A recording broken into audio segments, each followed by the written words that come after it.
महाभागवतों के चरित्र सुनने से हमारे हृदय में विशाल भक्ति का प्रादुर्भाव होता है। 12 महाभागवतों में भीष्म जी महाराज बड़े ही महामहिम प्रभु श्री कृष्णचंद्र के अनन्य भक्त हैं और ऐसी सत्यनिष्ठा किसी भगवत स्वरूप महात्मा में ही पाई जाती, अन्यथा नहीं।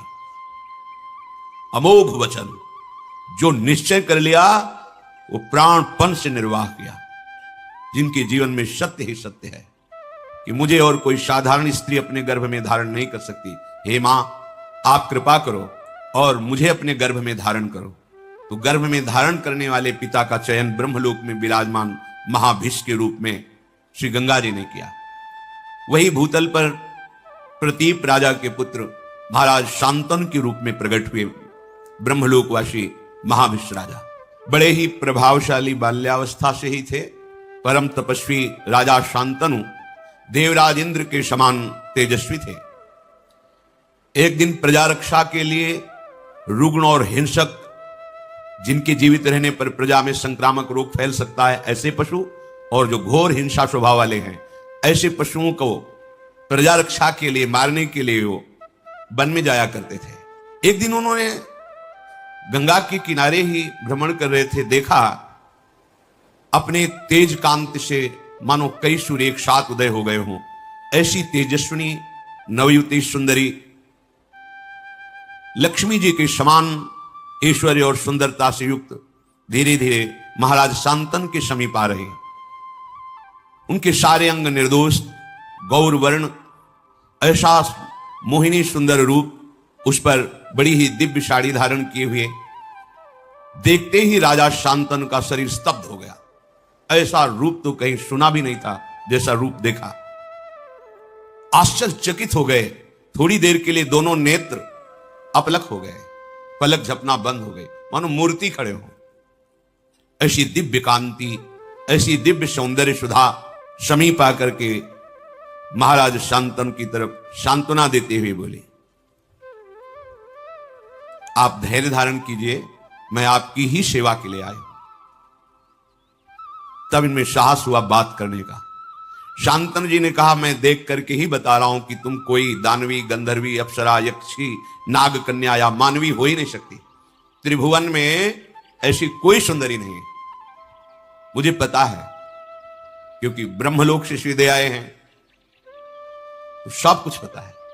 इनकी स्मृति, इनका ध्यान, इनकी तपस्या इतनी जोर की है कि ऐसी सुंदरी तो हमने देखी ही नहीं। पर मैं तुमसे प्रश्न नहीं करूंगा कि तुम हो कौन, बस मेरी याचना है कि मैं आपका संग चाहता हूं। जब शांतनु जी ने ऐसी प्रार्थना की तो मधुर मुस्कान युक्त महायशस्विनी त्रिपथगामिनी भगवती गंगा जी उनके ईश्वर की वृद्धि के लिए उनसे कहा, मैं आपका संग स्वीकार करती हूं, आप इस योग्य हैं, पर मैं कभी बुरा से बुरा करूं या भला से भला करूं, आप कभी प्रश्न नहीं करेंगे। कार्य में आप रोकेंगे नहीं, किसी कार्य में मुझे कभी अपरिवचन नहीं बोलेंगे। जिस समय अपरिवचन या कोई प्रश्न, उसी समय मैं आपसे विलग हो जाऊंगी। निश्चय मेरी ये शर्त है, यदि आप स्वीकार करें तो फिर मैं आपका संग स्वीकार करती हूं। तथेति सा सदा तूक्ता तदा भरत सत्तमो प्रहर्ष मतुलम लेभे प्राप्यतम पार्थिवोत्तमम। शांतनु जी ने कहा, तथास्तु, जैसा तुम चाह रहे हो वैसे ही हमारे आचरण होंगे, हम तुम्हारी शर्त स्वीकार करते हैं।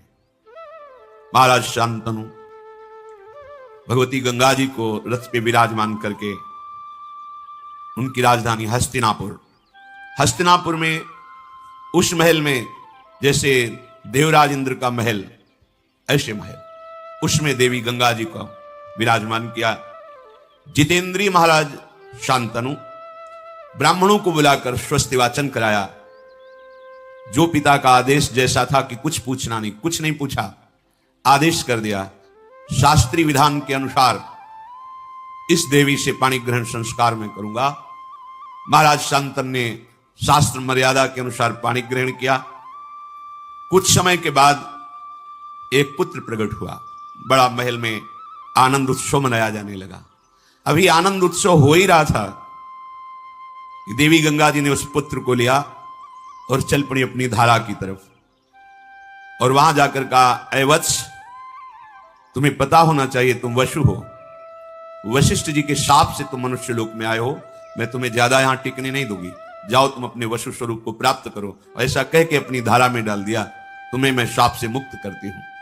और बड़ी प्रसन्न मुद्रा में फिर महल लौट आए। महाराज शांतनु भारी असंतुष्टता को प्राप्त हुई कि प्रथम बालक, और इसने हत्या कर दी बालक की, पर कुछ बोले नहीं। दूसरा बालक हुआ, वही प्रक्रिया, 7 बालक प्रकट हुए, 7 को गंगा की धारा में प्रवाहित कर दिया जीवित। जब 8वां बालक गर्भ में आया, जेवी लेकर के चली, अथैनामष्टमे पुत्रे जाते प्रहसतीमिव उवाच राजा दुःखार्तः परीक्षन् पुत्रमात्मनः। जेवी चली तो महाराज शांतनु पीछे से, ये क्या तुम अमंगल कर रहे, कौन है तू? ऐसी तो कोई मां नहीं देखा हमने सृष्टि में जो प्रकट होते हुए अपने बालक को नष्ट कर दे। मावधि कश्य काशित किम हिनत्सि सुतानिति पुत्रग्नि सुमहत पापम संप्राप्तम ते सुगर्हितम। अय बालकों का वध करने वाली सुंदरी, तू कौन है? किसकी कन्या है? कितनी निर्दयी हृदय की है कि प्रकट होते ही बालक को मार देती है। अय पुत्र घातिनी, अब तुझे अपना परिचय देना होगा। बड़े क्रोध से युक्त होकर मार्ग रोक लिया, कौन है तू? बड़े शांत भाव से, पुत्र काम न तेहन्मी पुत्रम पुत्रवतांबर जीर्णस्तुमम वाशोयम यथा सा समय कृतः। अय पुत्र की इच्छा रखने वाले नरेश, तुम मेरा परिचय नहीं जानते, इसीलिए कटु वचन बोल गए।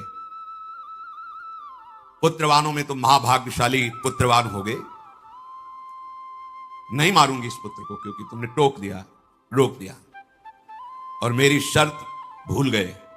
मेरा समय समाप्त हुआ। जानते हो मुझे, मैं कौन हूं? मैं त्रिपथगामिनी भगवती गंगा हूं, कोई पुत्र घातिनी या कोई पापिनी नहीं हूं। हाथ जुड़ गए शांतनु के। गंगा जी, बड़े बड़े महर्षियों के द्वारा सेवित मैं हूं, केवल वशुओं का कार्य पूर्ण करने के लिए, उनको गर्भ में धारण करने के लिए, उनकी प्रार्थना से मैं आई हूं। ठीक है, तुमने टोक दिया। ये 8वां पुत्र महातेजस्वी महाभाग देववशु है। वशिष्ठ जी के शाप से 7 तो मुक्त कर दिए, 8वें को तुमने रोक दिया। अब ये यही रहेगा, आजीवन मृत्यु लोक में रहेगा। तुम्हारे सिवाय ऐसा त्रिभुवन में कोई राजा नहीं जो मेरा संग कर सके। तुम वशुओं के पिता हो। मानवीय सृष्टि में ऐसा कोई है नहीं कि इन वसुओं को गर्भ में धारण कर सके। अतः इन वसुओं की प्रार्थना से इनकी मां बनने के लिए मैंने मानव शरीर धारण करके तुम्हारा संग किया। मैंने पहले ही कह दिया था वसुओं से कि तुम्हारे जन्म होते ही तुम्हें मैं मुक्त कर दूंगी। ये वसु हैं, कोई और नहीं है। मैं पुत्र घातिनी नहीं हूं, इनको शाप से मुक्त किया है। महान व्रत का पालन करने वाले तुम्हारे इस पुत्र को मैं भी तुम्हारे पास नहीं छोड़ूंगी। इसमें 8 वसुओं का अंश है। ये जब संपूर्ण विद्याओं में कुशल हो जाएगा तो तुम्हें स्वयं मिल जाएगा। आप निश्चिंत रहना। जब ये बालक मिले तो इसका नाम देवव्रत गंगादत्त, ऐसा नाम पुकारना। गंगा जी ने महाराज शांतनु को जो अपना परिचय दिया तो अवाक हो गए।